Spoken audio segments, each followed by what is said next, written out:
Greetings, Dungeon Masters and adventurer types alike. It is time for a free map giveaway. You're watching The Dungeon Geek.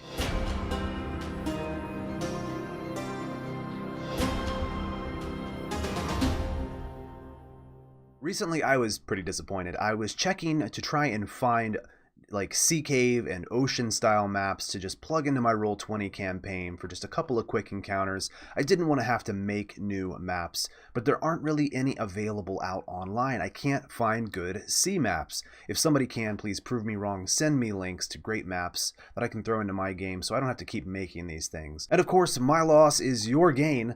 I went ahead and based this particular battle map off a sketch for an encounter in the Paizo Adventure Path number 121. This is the Ruins of Aslan's AP, and it is the Lost Colony. Within the first couple of chapters, there is an encounter that happens in a nearby sea cave, which is mostly submerged. You'd be able to wade into it about chest deep as long as you're about human height. Gnomes and halflings, be warned, you may need to swim all the way through this sea cave.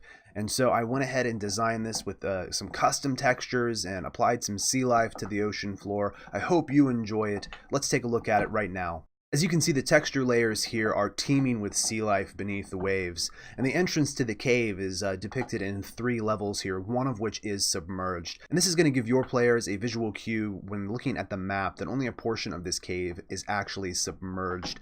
The depth of the area at which they're stepping is depicted by the value in darkness and light within the cave. So as you can see, some of the spots a little bit further in actually do become much deeper than the opening of the cave, where you can still see the sandy shoals. So go ahead and feel free to have sort of larger, more dangerous creatures maybe lurking below the surface, hiding in the seaweed and kelp and algae, just waiting for the players to swim overhead. Further into the cave to the north, around this long bend, there is a section of this cavern which is no longer submerged at all, and there is just this rocky, kind of shell-crusted, sandy shoal.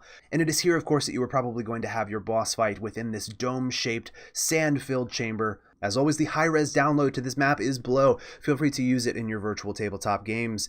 Within the near future, I do plan on creating at least 2 more versions of Sea Cave style maps. Feel free to use these maps however you wish for your adventure campaigns, and keep coming back to The Dungeon Geek all year long in 2018. It's free stuff just for Dungeon Masters and gamers. Please subscribe and click the bell for notifications to know when new content is available. Check out the blog at thedungeongeek.wordpress.com, and feel free to kind of stalk me over on Twitch whenever I do live streaming. There's new things being created all the time. I do live games on Sunday nights. We're going to have a double game coming up this Saturday and Sunday. Thank you so much for watching. Happy gaming. Until next time, this has been The Dungeon Geek.